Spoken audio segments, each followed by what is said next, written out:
Archives of Prasar Bharati presents the timeless treasure of golden era.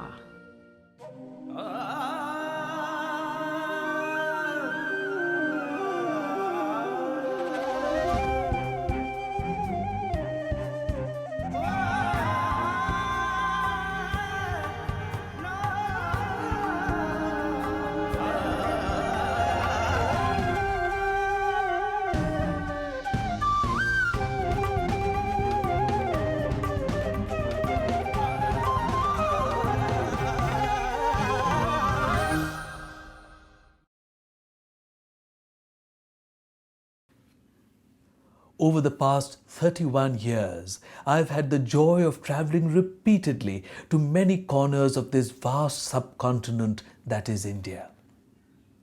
It is amazing to see how landscapes, culture, food, music, dances, and even languages change every few hundred kilometers that you drive.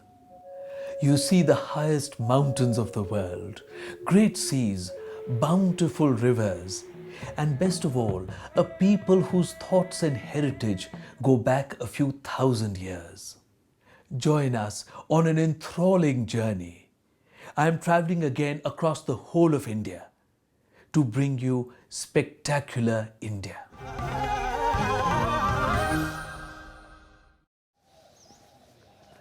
Manipur, the bejeweled land, is tucked away between lush green hills of northeast India.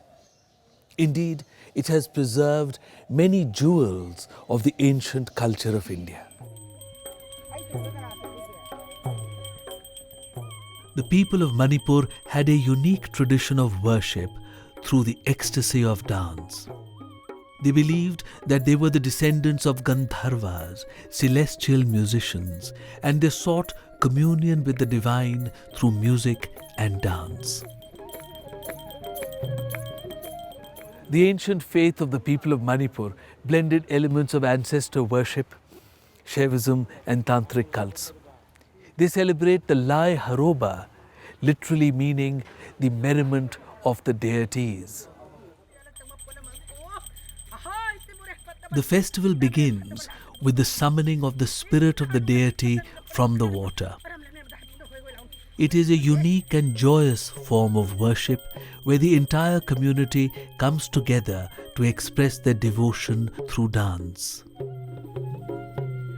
These dances are not performances but are an essential and integral part of religious practice.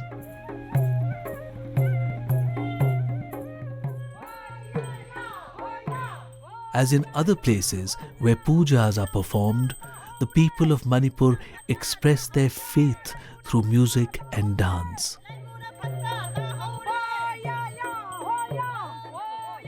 Lai Harauba, if we look at it scientifically, it is expressing the creation of the art. The life begins from the water. That is how it expresses. Then the belief, how the society, how men became men, then how the society was being created. These are all expressed in the Lai Harauba. Lai Harauba is a way of life of the people of Manipur.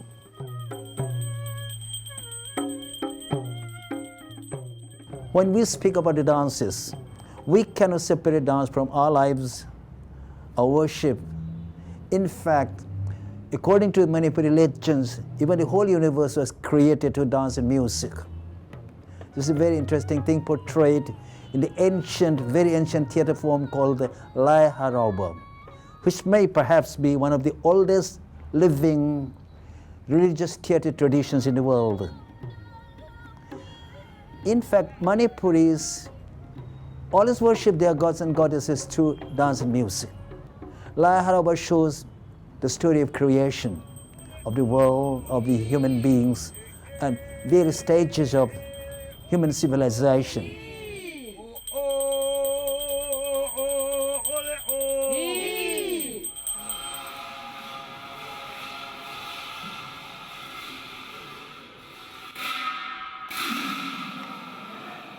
The The Bhakti cult of Vaishnavism spread throughout India in the medieval period.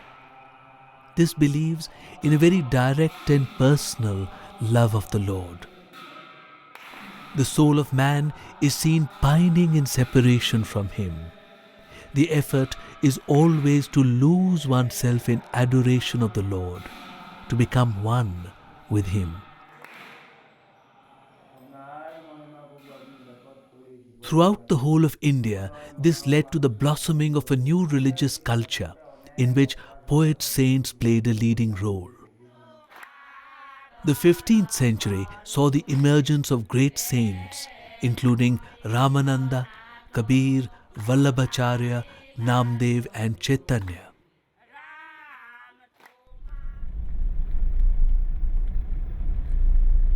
In 1449 was born a great reformer in Assam, Shankardeva. He brought to the region the message of bhakti which was sweeping across the whole of India. The message of a direct and personal love of the Lord.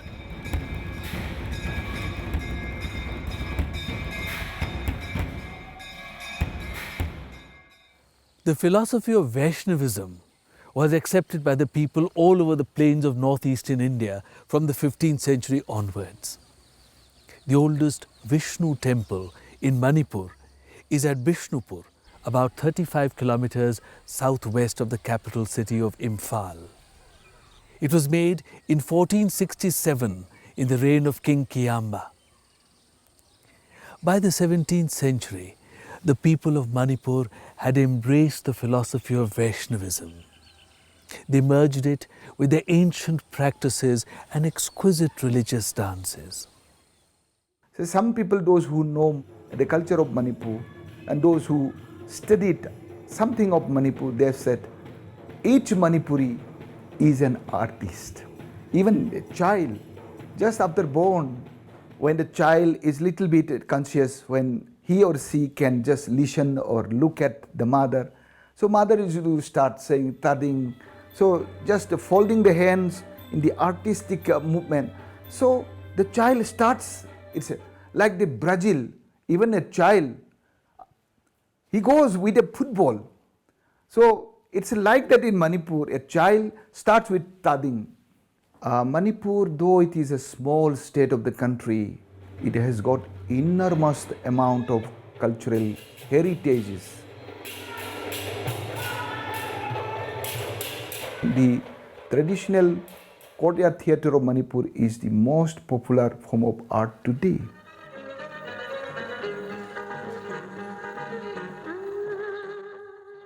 The Holi festival is the biggest festival in Manipur. People observe for 5 days the color play. There, this drum is very important. It's related with the Holi. See, it started with the mridanga, Now, the pung, the mridanga, is right from the very birth of a child till the death of a man in our Manipuri society. There is the involvement of the drums. We have, we call it pung. There are many varieties.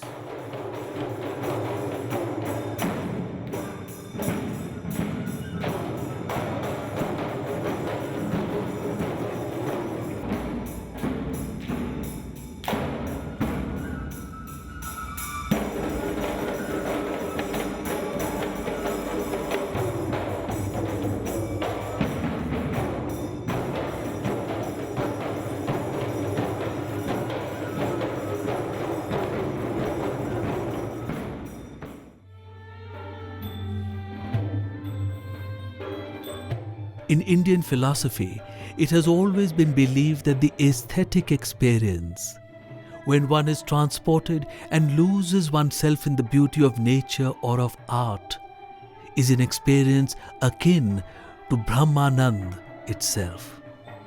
It is in this moment that the ego, the preoccupation with the self, appears to fade away, and we truly feel that we are a part of the divinity of existence.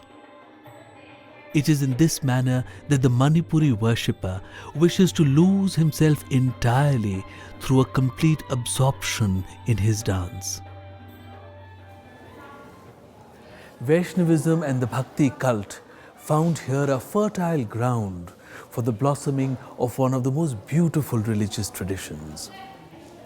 Manipuris reach out in ultimate surrender and devotion to Lord Krishna by losing themselves in the ecstasy of their dance. From the 16th century, we started organizing the beautiful Sankirtanas of Manipur, culminating in the creation of Ras Leela during the reign of Rajarshi Bhagya Chandra. You'll be interested to know that he himself was a great artist. In the first Ras Leela, he played the drums himself. And his daughter, Bimbavati, the princess, played the role of Radha. And the queen was the main leading gopi.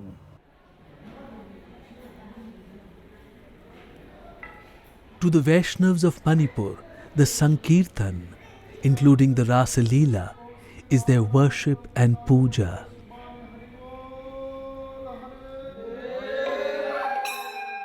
All the important occasions of life are marked by the performance of the Sankirtan, be it a birth, a wedding, or a passing away.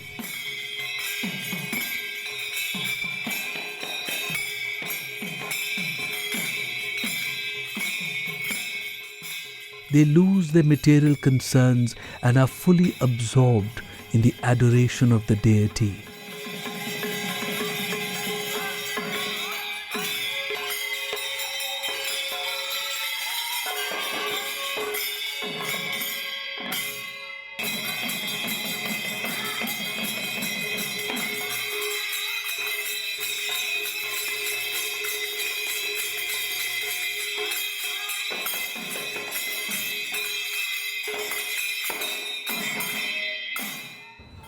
Even one's own life is punctuated with these Sankirtanas. When a child is born, on the 6th day, there will be Shashti Puja, then there will be Sankirtanam. It's not entertainment, it's worship, thanksgiving. Then when a child grows up, for instance, me, when I grew up, when I was about 13, I was given the sacred trait, Upanayana. Again, another Sankirtanam. Then the third extremely important Sankirtan is performed during the wedding. In Manipur, if you go to a Manipuri wedding, you'll see that we don't go around fire. The bride and groom won't go around fire. No. Within the Sankirtana performance, bride and groom will take these circles. Sankirtana represents divinity, and we don't need fire. Then you'll be surprised that the greatest and most important Sankirtana happens after one's death, the Shraddha, the 13th or 14th day after death. Many people who are outside of this art civilization may even find it strange that why should these people singing and dancing after somebody has died? No, it's nothing very strange. It's worship, not entertainment. This is the greatest form of worship. We call it Mahayajna. These are, in fact, greatest reflection of bhakti in a performing art, very palpable. And the whole society patronizes it. Each Sankirtana artist earns very well. In fact, they are booked all the year round because they are needed for worship, for festivals, as well as for occasions like births, weddings, and all these occasions. They are very reluctant to come out of their land because they are respected, they earn well. The golden age of Manipuri dance came in the 18th century. King Bhagya Chandra, a devout worshipper of Krishna, wrote a treatise and codified the dances in the Govinda Sangeet Leela Vilas.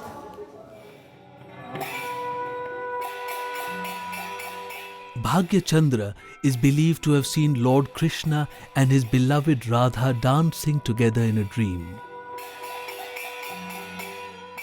he built the temple of Sri Govindji in 1776 and thus began the worship of Krishna and Radha, which continues in Manipur till today.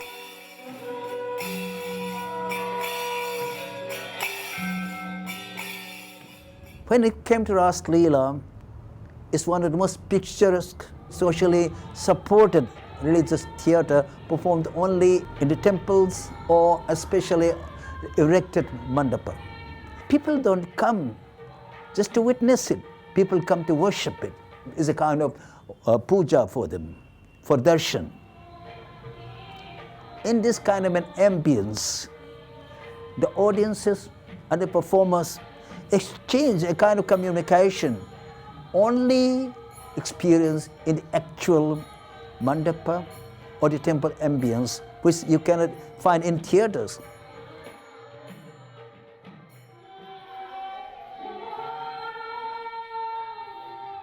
Krishna, the word comes from the root of akarshan, attraction.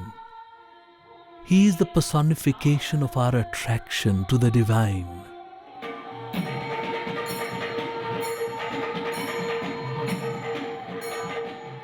It is most marvelous to see how Indian philosophic paths use the entire range of human emotions to lead us always to that which is beyond. There is no denial of human warmth in Indian worship. Even our feelings of love are used to take us in a seamless path towards divine knowledge. The word puja has sometimes been misinterpreted by European writers as prayer. Others have understood it correctly to mean adoration.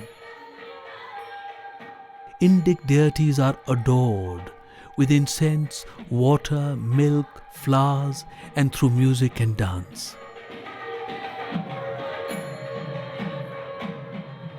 In Indian thought, the material world around us and our day-to-day concerns are considered to be maya or mithya, illusions. We perceive these illusions because of our limited sensibilities. The purpose of the philosophic path is for us to be able to see the truth beyond, to lose our egos and our concerns in the material world, to rise up in awareness, to see the beauty of all that there is around us, to see that all is divine and therefore divinely beautiful, to lose ourselves in adoration of that beauty.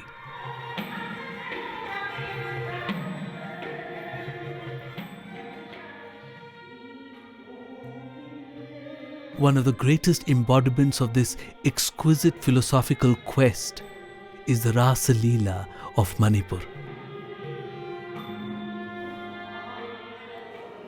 We are at the Govindji temple in Imphal. These are two little Krishnas who are all ready for the dance, because today there is going to be a Gostha Leela which will be performed here in the Govindji temple. Manipur is one of the very few places where these early traditions continue and flourish till today. The whole of society participates in these. For every mother, her child is after all Krishna, the focus of all her akarshan, her adoration. When we worship Krishna, we worship just for the sake of worship, without caring for the result. They go to Ras Leela not to witness, but to pay devotion to Krishna. Gopis were just reflections of the Paramatma. They were just reflections. This idea, this philosophical idea is very much there. Krishna is everywhere. Krishna is everywhere. Krishna is in the pillar. Krishna is the drum. Krishna is in you. Krishna is in me. The dances of the Ras Leela cover the life of Krishna from his childhood pranks and exploits to his dalliance with Radha and the gopis.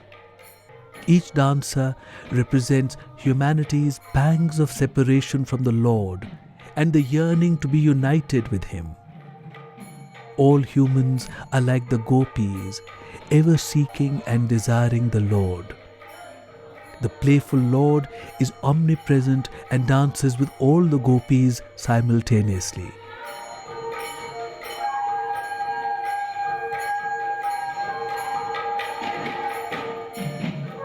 Each gopi dances, lost in the belief that Krishna dances with her alone.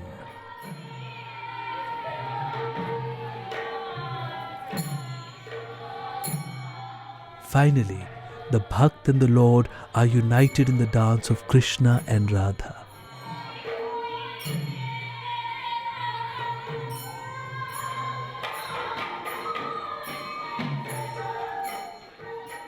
When a Manipuri Vaishnava goes to the Raslila, he goes to surrender entirely at the feet of Sri Krishna, to lose oneself.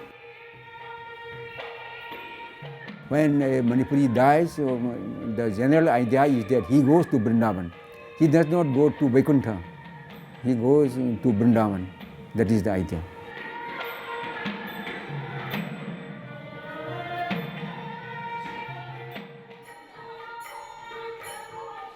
In Manipuri dance, the mood or bhava is conveyed through gentle and expressive body movements rather than only through facial expressions.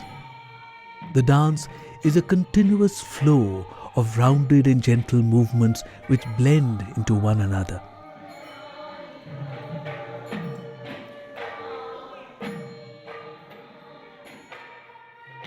However complicated a composition or choreographic pattern may be, there will never be a hard edge. No straight line, no angular movements, always one movement merging into another, giving a sense of continuity.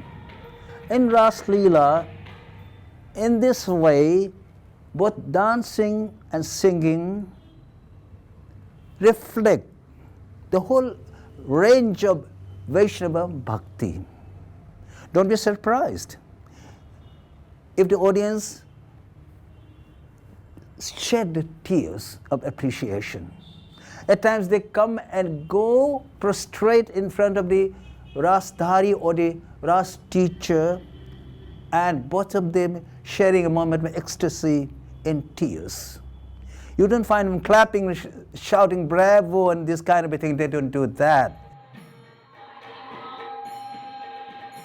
It is believed that the ground upon which the Rasa Leela is performed becomes Vrindavan. The Bhakts keep and treasure the dust which has thus been made sacred.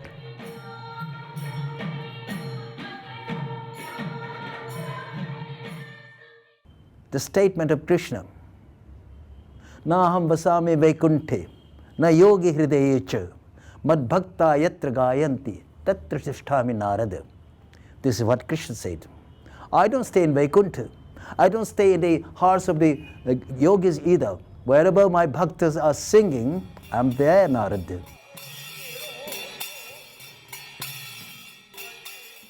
Bhakti may be explained in many, many different ways. And of course, all the Vaishnava Sahitya, literature, will go through very extensive deliberations, compositions and arguments. Those are for scholars. But for a simple bhakta, just fall in love with God. I believe that Manipur is certainly one of the very few pockets left on this planet where the essence of human civilization and culture is preserved, not only by the artists, by the whole society and artists together. This is extremely important. In a world where everything is commercial and where very, very popular art aimed at pure entertainment and nothing else is bombarded to our senses through all the electronic medias, time that we sat back and thought over it and find real sensitiveness, sensibility, which touches the heart, which touches the mind, and uplift us. Gopis are lovers. We are all gopis. And Krishna is the only Purusha. We are all Prakriti. Because after all, we cannot think of God in a very abstract way. Many people do that, many jnanis do it, but we bhaktas do not do that. We personalize it.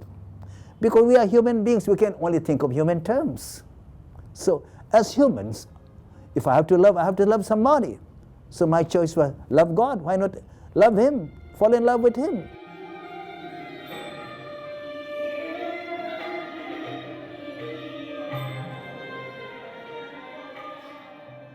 Nothing is more beautiful than Krishna. The whole world is inside Krishna.